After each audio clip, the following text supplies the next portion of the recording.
Taste the Daily.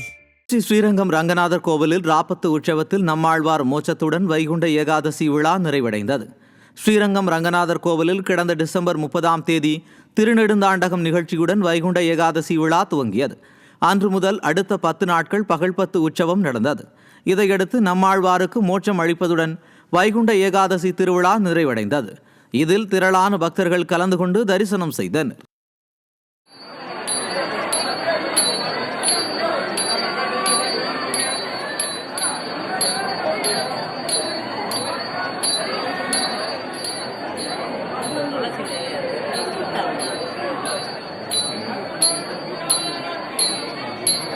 அருள்மிகு சுப்பிரமணிய சுவாமி கோவிலில் வரும் ஜூலை மாதம் 7ஆம் தேதி கும்பாபிஷேகம் நடைபெற உள்ளதை முன்னிட்டு யாகசாலை பூஜை நடைபெற்று கோபுர பாலாலயம் நடைபெற்றது.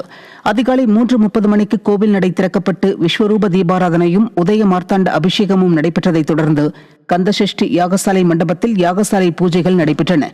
இதைத் தொடர்ந்து கும்ப கலசங்களில் இருந்த புனித நீரால் மூலவர் மற்றும் சண்முகருக்கு அபிஷேகம் நடைபெற்றது.